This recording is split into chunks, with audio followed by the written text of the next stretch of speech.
بڑا اصول پسند ہے، پر یہ مسجد نبی کی گلی میں جو نبی پاک کے چچا حضرت عباس کا پرنالہ لگا ہوا ہے اور وہ سب لوگوں کے کپڑے کیچڑ سے بھر دیتا ہے، وہ پرنالہ نہیں نظر آتا؟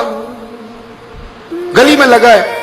اب تو ہمارے پرنالے اور طرح کے ہیں نا، تو جو حرم شریف میں آپ میزاب رحمت ہے وہ دیکھا نا آپ نے، وہ پرانے زمانے میں جو لوہے کے پرنالے ہوتے تھے، تو وہ واقعی پوری گلی جو تھی نا وہ گزر کوئی نہیں سکتا تھا، اتنا اچھا شاور ہوتا ہی کوئی نہیں تھا جتنا وہ ہوتا تھا، وہ بڑا تگڑا قسم کا پرنالہ ہوتا تھا، تو کوئی شے نہیں گزر سکتی تھی بڑی دیر تک۔ بارش کے رکنے کے بعد بھی ساری چھت سے جب تک پوری مٹی اور پوری توڑی ساری نہیں نا اتر جاتی تھی، تب تک وہ پرنالہ نہیں سانس لیتا تھا، تو پرنالہ بہتا تھا۔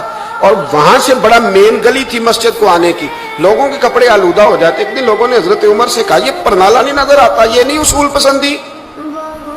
تو جناب عمر فاروق رضی اللہ تعالیٰ عنہ فرمانے لگے اتار دیتے ہیں پرنالہ، یہ بھی اصول پسندی ہے، اتارتے ہیں۔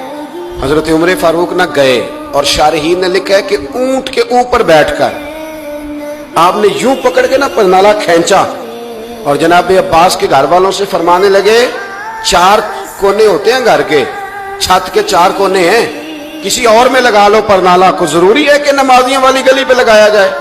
یہ کہہ کے آ گئے، کسی کی جرت تھی بات کرے؟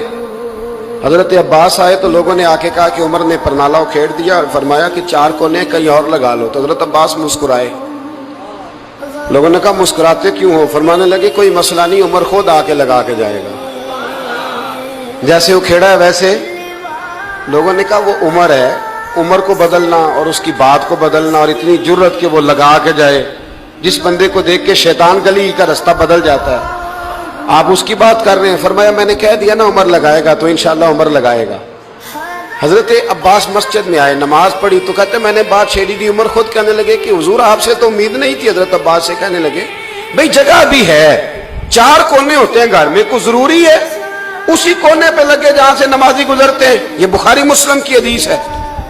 حضرت عباس کہنے لگے عمر 4 کونے ہیں، میرے پاس جگہ بھی ہے پرنالے کی، میں نے بھی کئی دفعہ سوچا تھا وہ کھیڑ دوں، اور میں بھی اسی گلی سے گزرتا ہوں، میرے کپڑوں پہ بھی کیچڑ بڑی دفعہ پڑا ہے، پر مجبوری یہ ہے